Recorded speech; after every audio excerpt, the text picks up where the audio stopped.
Хәерле кис, хөрмәтле радио тыңлаучы дусларыбыз, һез Россия Башкортстан радионда барган Өфе уттары тапшыруын тыңлайһыгыз һәм карайһыгыз. Бүгенге студияла мин Гөлфия Максутова һәм тавыш режиссеры Марат Рахматуллин.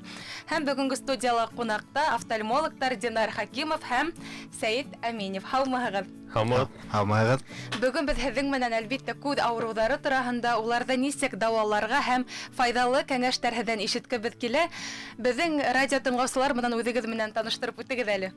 Һаумыгыз, минем исемем Динар Хакимов була. Мин Өфе күд авырулар гельмитикшину институтының 2нче микрохирургиянда врач, табиб, офтальмолог булып эшләйм. Һәм эшләйм. Нисә ел эшләйһегез? Нисә 3 елдан артык 4 ел эшләйм. Минең исемем Әминев Сәйит Хөснетдин улы булам. Мин 2012 елда безнең Башкорт дәүләт медицина университетын беттем. Шуннан соң 2013 елда интернатура үтеп, 2 еллык ординатура үтеп, безнең Өфе күз авырулар гельми тикшерү институтта 2015 елда эшләйм лазер бүлегендә. Лазер хирург. Лазерный хирург. Рәхмәт. Бына хөрмәтле радио тыңлаучы дусларыбыз, һезнең дә безнең офтальмологларга һорауларыгыз булһа, шылтыратыгыз, языгыз безнең тура эфир телефон һандары үзгәрешһез 246 50 33 Өфенең коды 347. WhatsApp һандары 919 617 96 41. Шулай ук кайнар сәламнәрегезне, котлауларыгызны ибәрә аласыз. Бүген без офтальмологлардан, табиблардан, күз табибларынан файдалы кәңәшләр һәм күп файдалы мәгълүматлар белербез дип ышанабыз. Әлегә матур йыр тыңлап алгандан соң кире әйләнеп кайтырбыз.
Эфирда Өфе уттары тапшыруы.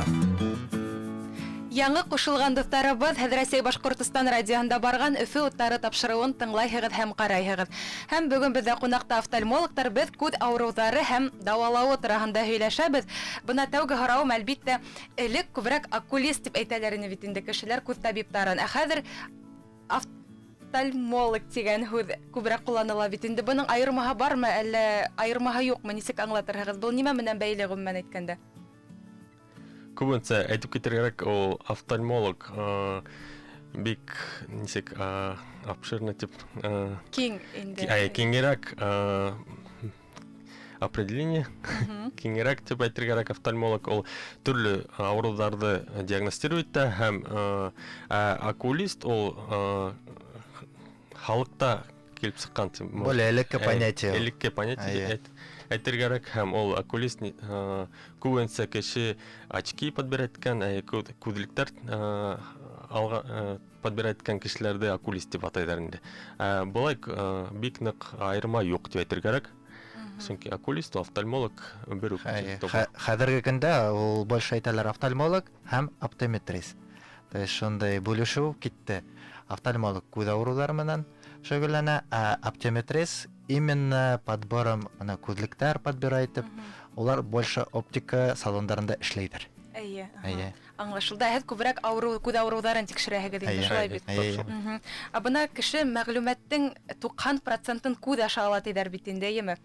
Һәм бына һуңгы вакытта дип әйтәйек, кешенең һәрбер телефонда ултыра бит инде, шулай гаджетлар менән кулланабыз, компьютер.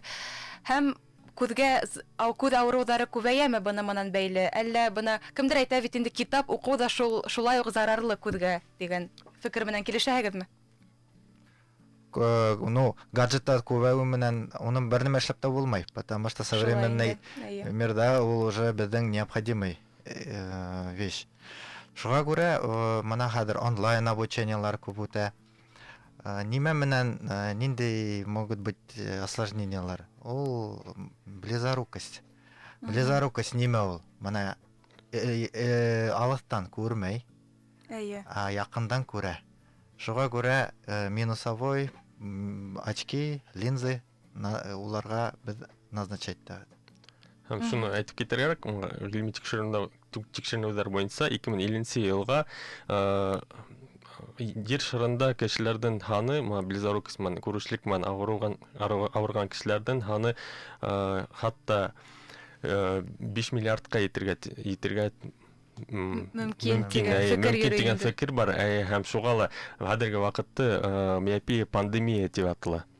Һәм шул пандемия менән без көрәшергә тиешбез. Һәм төрле нидә сарлар бар икән, шул кешеләргә җиткергә. Шул турында бүген һөйләргә эфирдә. Хөрмәтле достар, һеҙҙең дә һорауҙарығыҙ булһа, беҙҙең тура эфир телефон һандарына шылтыратырға яки СМС хәбәр ебәрергә була. Һәм бына икенсе һорауымда яуап бирмәнегеҙ. Китап уҡыу бына элек әйтәләр бит инде. Элек күберәк кеше китап уҡыған. Хәҙер бына бөтә ауырыуҙарҙы телефонда ултырыуға бәйләйҙәр бит инде. Бына шул дөрөҫ микән? Китап уҡыу да бит шулай уҡ зарар килтерә тигән фекер йөрөй. Был нисек? Килешәһегеҙме? Элек телефондар булмагас китап укыгандар инде. Күҙгә ниндәй йоғонтоһо насарыраҡ? Йоғонтоһо ниндәй? Обычно теге нарушаться иткән инде боҙолған укырга китап укыр өсөн правильный расстояние тотор кәрәк, китапка тиклем, правильное освещение булырга тиеш. Ундай нәмәләрҙе соблюдать итмәгәс, нарушение зрения как близорукость раны булган. Тағы нимә әйтергә кирәк? Китап һәм телефон нимәнән айырыла дип. Китап ул сайт өчен әйткән ул элекке вакыттагы. Чөнки олорак кешеләр безгә кемдер пациенттар килә, улар әгәр дә насар күрә икән, нимә әйтләр? Мин элек китапты кискеһен дә төнен укый торган дип әйтә. Һәм шуга насар күрәм дип әйтә. Хәзерге пациенттар яшьрәктәр, улар безгә киләләр. Мин күбесе әсәләр әйтә инде балалардан телефон менән көне телефон менән ултыра. Һәм ни өсөн? Чөнки ул төрле фактордар бар. Близорукость шул күрешлектән ул беренчедән гаджеттар өтендә кешенең көне буе ябык помещениеларда находится итендә.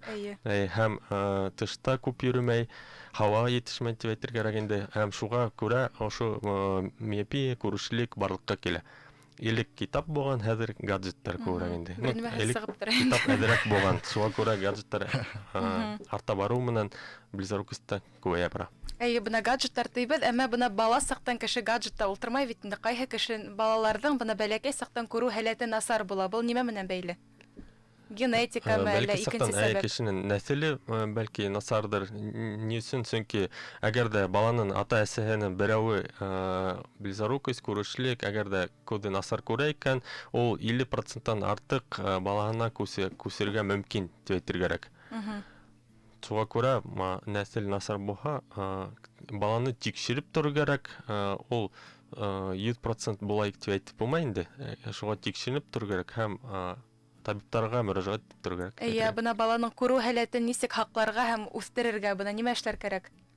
Баланың күрү һәләте нисек ограничить ошып гаджеттар менән тотынуын. Шуннан физик яктан активный булырга тиеш бала. Тышка йөреп, аны әйтер кирәк балага мына алыска кара, тегендә кара, чтобы теге рус әйткәндә спазм аккомодация булмаһын. Хатта кагыйдә бар шулай, 20-20-20 дигән һәм 20 минут мәсәлән бала укып алды икән, әгәр дәрестә утырды икән, китап укып алды, гаджетта шулай ук утырып алган икән, 20 минут ял итәргә тиеш һәм ял иткәндә ул 20 фут где-то алыслыкка карарга тиеш инде.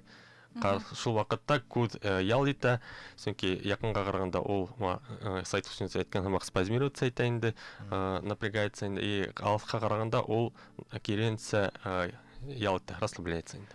Ул советтарда олы кешеләргә лә була. Ул кешеләргә эштәргә. Бына нәселдән килә дигәндә, бәлки әсәһе, атаһының күрү һәләте насаррак булһа, бына балага нисек, ниндәй хәлдән бу хәлдән нисек сыгырга? Ул ниндәй авыруда икән, мәсәлән, шул күрешлекте алганда, ни өчен карап тору кирәк? Башлангыч кына степень, стадиялар бар итендә төрле авырудардан. Башлангыч стадиялы шуны асыклар өчен табибка барып тору кирәк. Һәм асыклагас инде булган яңа ысулдарды башлар кирәк дип әйтергә кирәк. Төрле ысулдар бар ул. Именно шул близорукости тукрата торган, мәсәлән, ортокератология, шул линзалар бар, төрле линзалар, күзлектәр дә шуларды алып давалау кирәк инде. Давалар кирәк. Бына близорукости якындан күрү һәләте һәм алыстан күрү тидәр бит инде. Улар нимә менән айырыла дип әйтәйекме, бына һезнең фикерегез был туралы? Нимә ул гомумән әйткәндә ябай тел менән? Близорукость ул мына кеше якындан күрә, алыстан күрмәй. Дальнозоркость наоборот, ул мына яшь менән 40-50 яшьтән һун пациенттар безгә нинди жалобалар әйтәләр. Мына мин алыстан күрәм, якындан күрмәйм. Нимә булды? Если близорукостьта ул минусовой очки без аларга подбирает, ул яшь пациенттар обычно бездә. Күбрәк килә инде. Дальнозоркость менән бездә больше өлкән яшьтәге 40 яшьтән һун. Уларга уже плюсовой очки без подбирает күзлек. Улар күбрәк нимә аркаһында барлыкка килә һуң? Дальнозоркостьтан бөтәбез дә киясәкбез. Кемдең һәйбәт яшь сагында күрүе, 40-тан 50-нән һун уже насараюы мөмкин. Укырга уже очки киергә, күзлек киергә. Димәк, кирәк буласак. Тулыһынча дәвалап булмай инде был авыруларны, шулаймы? Был авыру дип һаналам. Авыру инде. Обойти не получится дигәндәр. Беркемгә лә, шулаймы? Юк. Бына бар бит халыкта шундай, бына ул 100 яшькә тиклем яшәне, гәзит укый торгайны, очки киймәне, дигән һәм күзлек киймәне, шундай осрактарда була бит. Онда хорор кирәк, алыстан күргән микән ул кеше? Шулай кара кирәк дә. Якындан та күргән, алыстан. Безгә шылтырату бар тидәр, кабул итәйек. Һаумыһыгыз? Тыңлайбыз. Һаумыһыгыз. Хәерле кис. Танышып үтәйек һеҙҙең менән. Минем исемем Ләйлә, мин Благовар районынан булам. Минем врачларга ҡарауым бар ине. Әйҙәгеҙ. Минем бала саҡтан уҡ близорукость ҡуйғаннар, -4 күҙлек кейә инем. Хәҙер 50-ни ҡуа инде, минус минем 7-гә етте. Ниндәй осложнениялары булырға мөмкин? Близорукостьтың беренсе һорау ине. Икенсе һорау, мин институтҡа килергә диагностикаға мөмкин бармы? Нисек киләләм? Рәхмәт һорауығыҙға. Рәхмәт. Близорукостьтан ниндәй осложнение әйтеп китергә кирәк, ул яшь саҡта ғына булмай, әгәр дә яшь саҡта килеп сыҡты икән, был близорукость һәм үҫә барыу менән төрлө осложнение килеп сығырға мөмкин. Ни өсөн? Сөнки ул близорукость күрешлек күҙҙең близорукость булган кешеләрнең күҙе оҙоная бара дип әйтергә. Сөнки соединительные ткани слабый дип әйтергә. Һәм оҙоная барыу менән безнең күҙ селтәре бар күҙҙең эсендә. Шул күҙ селтәрендә төрлө үҙгәрештәр килеп сығырға мөмкин. Ул миопическая макулопатия дип атала. Шул беренсе бик кыйын тип керек насар осложнение шул близорукостен миопическая макулопатия. Хәзерге вакытта без ошулай әйтеп китергә күз авырулар гелми тикшеренүдә төрле тикшеренүләр үткәрәбез инде һәм ошо пациентларны именно шул миопическая макулопатия менән тикшерәбез һәм төрле дәвалау ысулдарын табырга ышанабыз дип әйтергә кирәк. Шул стадияларны хәймсез. Чөнки әлеге вакытта был авырулды юнәлтеп булмай дип әйттек бит инде. Әлеге вакытта вот шул тикшеренүләр без алып барабыз. Киләсәктә бәлки дәвалау ысулын табырбыз дип ышанабыз һәм шулай пациентлар булһа, без үзебезгә сакырып калабыз дип әйтергә. Әйе, буны нисек һеҙгә килергә буламы дигән һорау яңгыраны. Икенче райондардан буны. Була. Безгә направление үзегезнең офтальмологтан кирәк буласак. Шуннан һуң хәзер бездә система промет эшләй. Һезнең офтальмологы система промет аша яза. Һез уже язылһагыз, беләһегез, касан килергә вакытын, нинди табибка һез эләгәгез. Әйтеп китергә кирәк, бу мин әйткән миопическая макулопатия дигән авырулы кеше үзенә куя алмый бит инде. Шуңа күрә бу мәгълүмат күбенсә табибларга инде. Әгәр дә табибларда ошолай пациентлар бар икән, улар безгә ибәрә ала инде, ибәргә тиеш, ибәрә ала шул ук направление мен язылып мөмкин. Аңлашылды, рәхмәт. Ондай мин әдрәк добавитем дигәнем, ондай пациентларда күз төбен обязательно карарга кирәк. Сетчатканың селтәрнең периферия, онда могут быть дистрофические очаглар патологические. Шуңа күрә мин лазер бүлегендә эшләгәс, без обычно шундый нәмәләрне күрһәк, обычно лазер коагуляция эшләбез. Нинди нимә була ул лазер коагуляция? Без ошо күз төбен караганда патологик участокларын яндырабыз инде лазер менән. Потому что ул участоктар в дальнейшем могут осложнение бирергә как отслойка сетчатки. Ну, обследоваться кирәк. Зарарлы матдәһен алып ташлайһыгыз инде. Шулаймы? Предупреждаем. Күбенсә профилактика була инде. Аңлашылды, рәхмәт. Бына офиста эшләгән кешеләргә бына минең һымык дип әйтәм. Көне буе компьютер алдында ултырганда бына ысынлап та күз арый бит инде. Шунда нинди кәңәш бирер инегез? Мен әйткән һымак шул кагыйдә буенча 20-20-20. Әгәр дә күп эшләгез икән, эшләп алдыгыз, ниндидер ял кирәк. Ял бер 15-20 минут ял итеп алдыгыз һәм алыска карап шул ял биреп, әгәр дә күздән синдром сухого глаза дип әйтелгән, чөнки гаджеттарда ултыргас, күз йоммайбыз инде, күбенсә карап тик ултырабыз. Шуңа күрә әдерәк йомып алып, әгәр дә табибка барып, бәлки ниндидер тамсылар алыр кирәк. Чөнки ул ложнитнан. Димәк, эштә ултырганда, менә мин 20 минутка сыгып китәм, миңа офтальмологтар әйтте дисәм, дөрес була инде, шулай бит. Ярай. Сезнең һавалыгызга дөрес була, ләкин әйе, бына хәзер миопия тинегез бит инде, бит хафа итенәм. Шул авыруды күптәр бала сакта дәваламай бит инде. Көтәләр балаларына 18 яшь тулганда лазерное лечениягә, дәвалауга лазерга алып баралар бит инде. Бу көтү дөресме? Нисек уйлайсыз?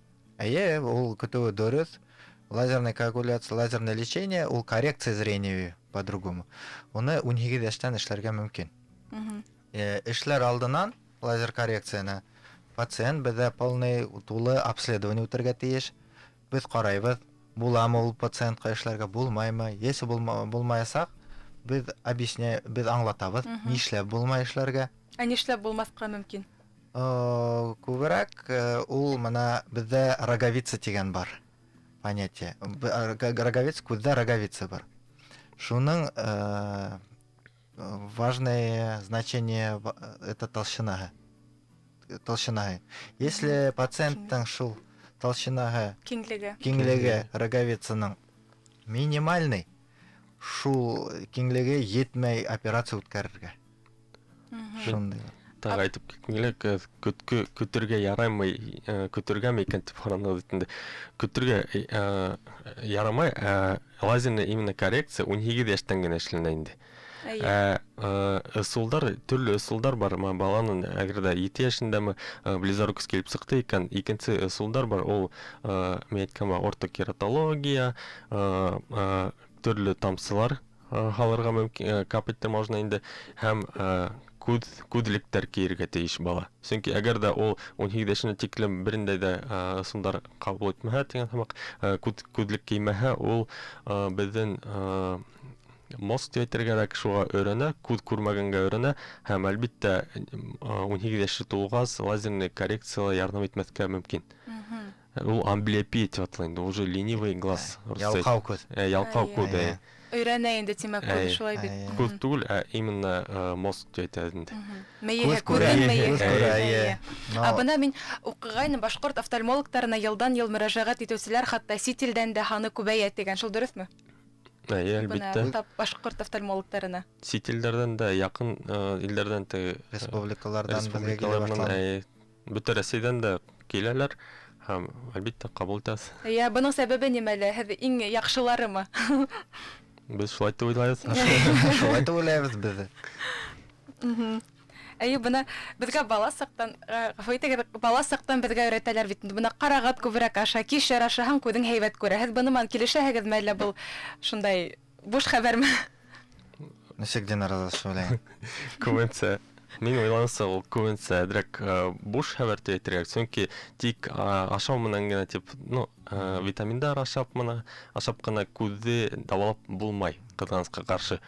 Былай был хәл булһа тип әйтергә, беҙ дарулар ғына назначать тип ултырырник тип әйтергә. Әлбиттә, мин әйткән образ жизни кешенең бик ныҡ йоғонто яһай, һәм әлбиттә нәҫеле тип әйтергә. Бына күҙе ауыртмаған кешегә, бына ябай һәйбәт күргән кешегә ҡарағат һәм кишер ашау шулай уҡ берендәй ҙә файҙа килтермәй тип әйткегеҙ киләме? Юҡ, килтерә.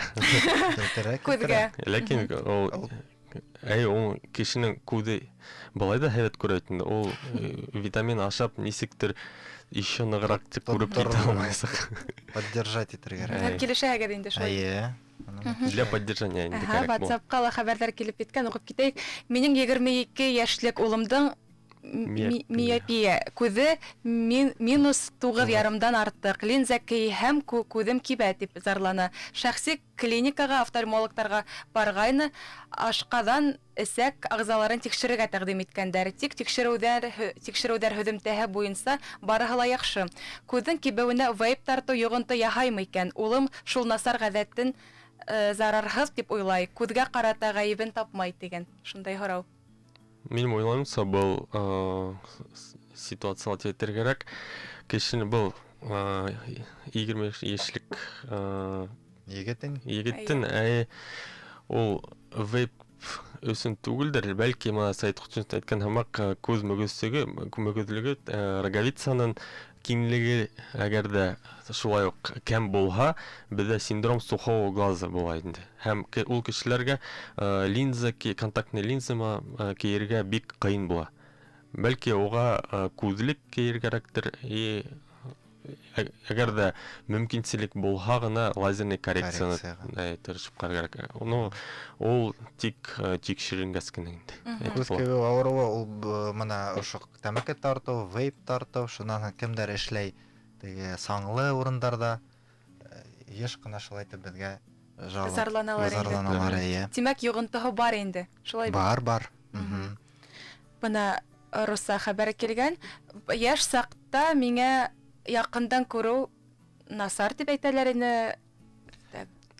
Ҡартайғас, өлкәнәйгәс, минус күҙлек кейергә кәрәк. Кәрәкмәй. Шул ниндәй һөҙөмтәһе тип һорағандар. Был бик был ситуация әҙ килеп сыға тип әйтергә, сөнки әгәр дә кешенең близорукость бында әйтеп киттек бит инде, олағайғас Сәйет Ҡотчинов әйтте, беҙ плюсовой очки кейәбеҙ тип әйтте инде. Ул плюсҡа китә күҙ. Әгәр дә был кешенең близорукости шулай булһа, мәҫәлән, -3 булған ти, ул 60 йәшкә бәләкәй минус булһа, бәләкәй генә минус булһа, ул олағай бара, ул плюсҡа күсергә тейеш. Шул минусы әгәр дә бәләкәй булһа, ул очкиһен сисергә мөмкинселеге буласаҡ. Әгәр дә өлкән булһа икән, -4, ул саҡта улай ситуация килеп сыға алмай. Ләкин -7-8 булһа, ондай ситуация не получится, булып сыға алмай. Бына икенче һорауда килеп киткән минең инәемдең якындан күрү электән якындан насар күрә, уның -10 зрение дип язгандар, уга хәзер 67 яшь. Зрение насарайгандан насарая. Һезгә килергә мөрәҗәгать итәргә яраймы һәм нисек һезгә эләгергә дигәндер. Көбінесе көзілтер бойынша сайт құншыңызға. Була, безгә обращаться итәргә була. Шуга безнең 2 поликлиника бар, берәү Пушкинала, берәү Аврорала. Өфө калаһында, безнең Пушкина поликлиникаһы күбрәк роговица, хрусталиклар менән заниматься итә, шөгыльләнә. Менә мин нимә әйткем килә, ошо инәйгә Аврора урамындагы безнең поликлиника язылыр кирәк. Уны нисек эшләргә була? Үзләрегезнең офтальмологтары опять-таки шул система параметр аша язылырга мөмкин. Ул инәй уже беләсәк касан килергә, кемгә бара, килгәс вис обследование үтәсәк. Бына икенче һорауда килеп киткән.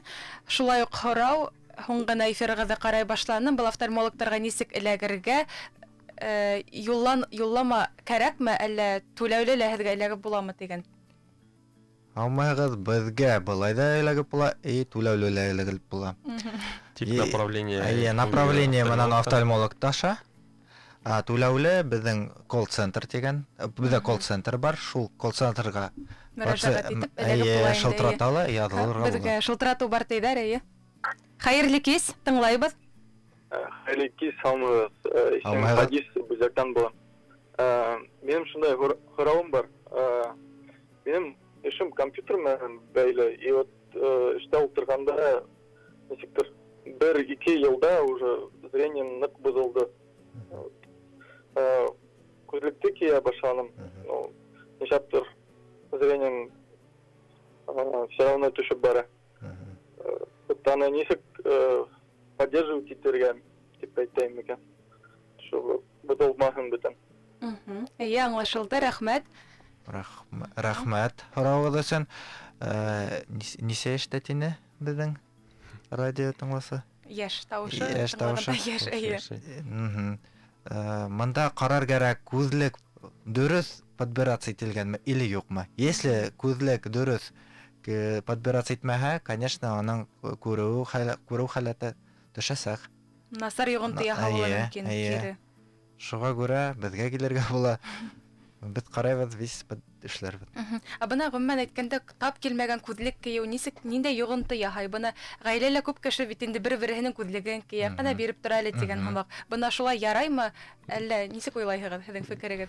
Юк, ул әлбәттә ярамый, чөнки мәхәд әйткән һәм кемдер катынын күзлеген киеп, миңа әдрәк һәветрәк булып калды дип әйтәндә. Ләкин һәрбер кешенең үзенең күз халаты бар дип әйтергә. Үзенчәлеклек һәм әлбәттә, ләкин оптометристларга, ләкин үтегедән табиб офтальмологка мөрәҗәгать итеп, дөрес күзлек айлап алырга кирәк. Һәм әлбәттә без әйткәнчә, кеше олыгая бара, был күзлектән күзлек үзгәрергә тиеш дип әйтергә кирәк. Үзгәрергә мөмкин.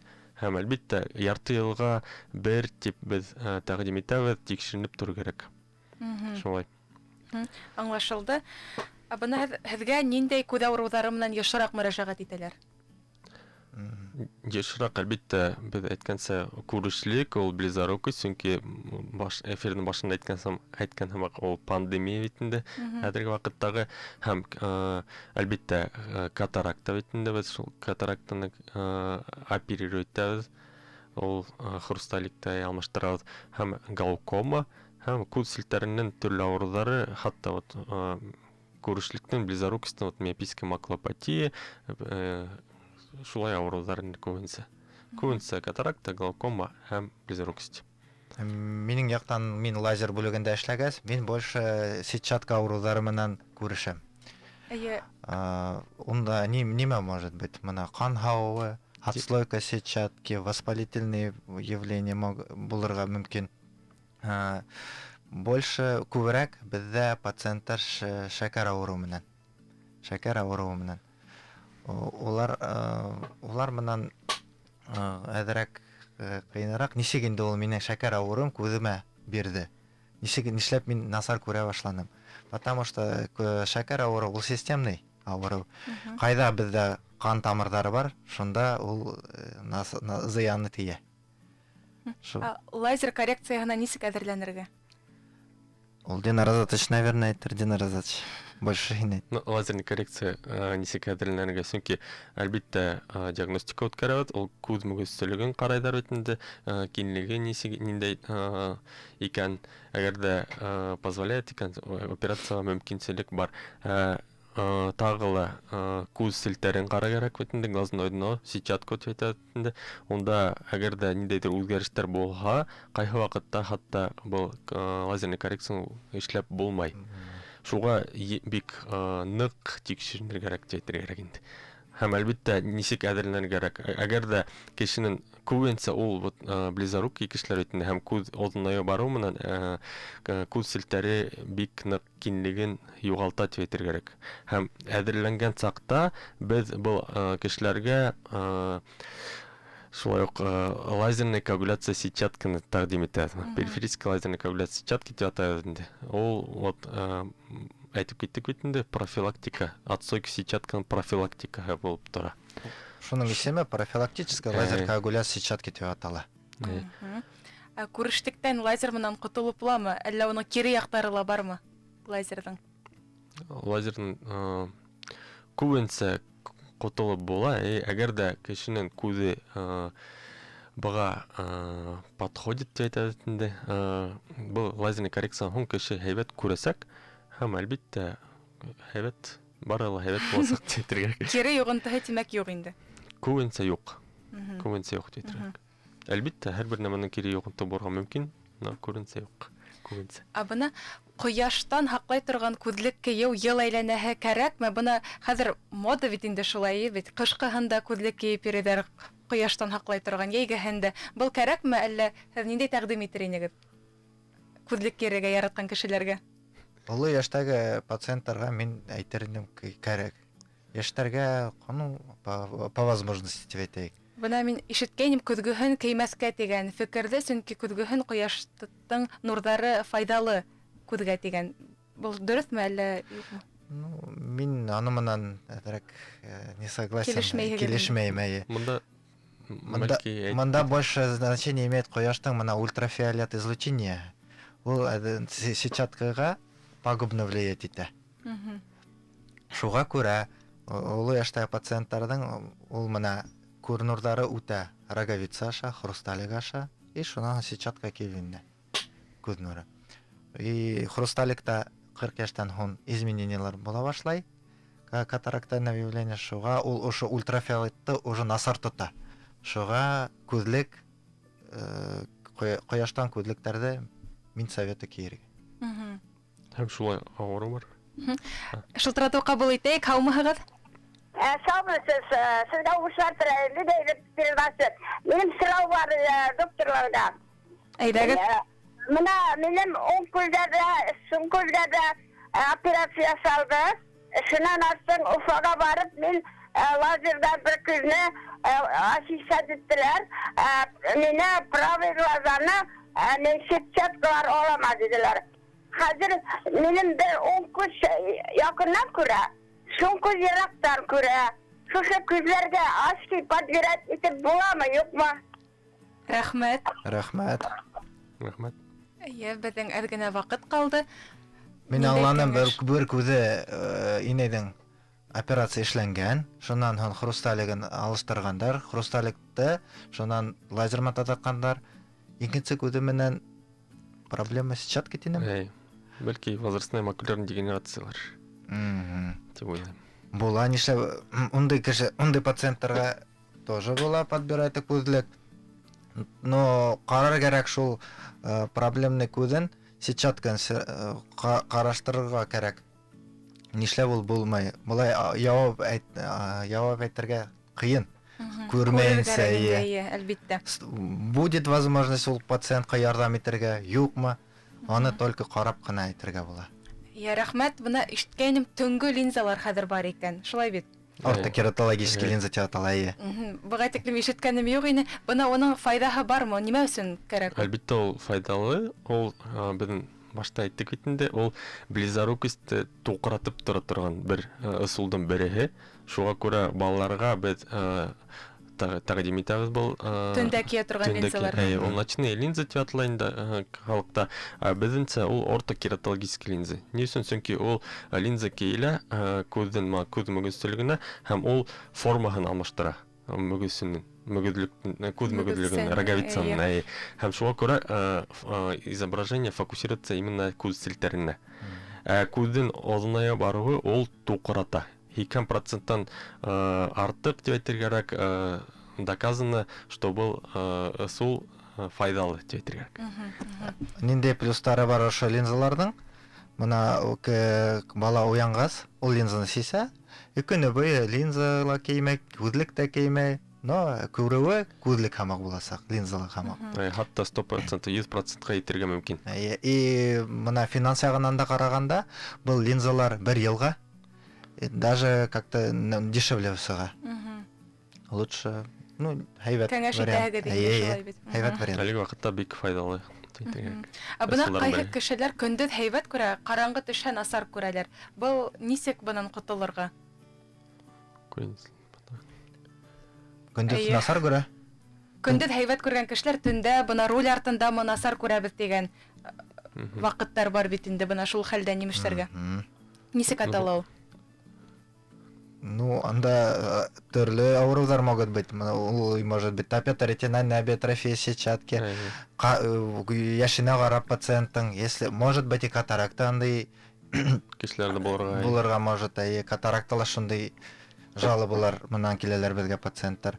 Күбенчә бу пациентларда без тикшерәбез, сайт өчен әйткән һәм катарактага һәм күз селтәренең ниндәй состояние дип әйтергәрәк. Төрле авырулар була, возрастная макулярная дегенерация даже була, башлангыч формала бәлки күз селтәренең ниндәйдер клеткалары нәселдән килгән авырулар, пигментный ретинит, ретинальная биотрофия, ул нәселдән килгән күбенчә авыру. Ул авыруларды без инде нәселдән килгән авыруларды генетиктар менән бергә шулай ук тикшерәбез инде. Һәм әлеге вакытта кызганычка каршы бу авырудан ниндәйдер дәвалау юк инде дип әйтергә кирәк. К сожалению, ул необратимый авырулар. Әлеге вакытта яңа тикшерүләр алып барыла дип әйтергә кирәк. Бuna шундай кызык харау тагыла, кызларның бuna бидәнгесе косметика дип әйтәйек, насар йогынты яһаймы күзгә?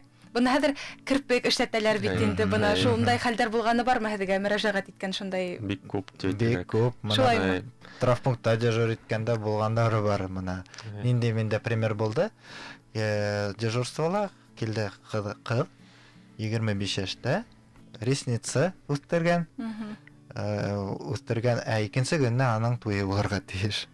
Воспалительный конъюнктивит дип аталган авыруны килеп сыккан. Шуннан мин әйттем бит инде ул ресницаны сисергәрәк, дәваларга кирәк. Вот. Шундай ситуациялар була. Ундай хәлләр күп инде. Бuna безнең 2 генә минут калды. Ниндәй файдалы кәңәшләр бирер инегез безнең радио тыңлаучыларыбызга? Кагыйдәләр, күзне күрүен һәләтен хаклар өчен. Берсен тикшереп тору һәм кешенең образ жизни дөрес булырга тиеш. Табиптарды тыңлап, төрле кагыйдәләрне үтәп тору кирәк дип әйтергә. Физически активность булырга тиеш. Само собой теге. Күбенчә ата-әсәләргә балаларның күзенең торышына дип әйтергә, күз хәлетенә бик игътибар итеп тору кирәк. Рәхмәт һеҙгә матур мәғлүмәт өсөн, шундай файдалы кәңәштәрегеҙ өсөн. Бүгенге студияла Динар Хакимов һәм Сәйит Әминев булды, офтальмологтар. Рәхмәт килгәнегеҙ өсөн. Хөрмәтле радио тыңлаучы дуҫтарыбыҙ, бүгенге студияла мин Гөлфиә Мәҡсүтова һәм тауыш режиссеры Марат Рәхмәтуллин булды. Һау булығыҙ. Матур ялдар һеҙгә.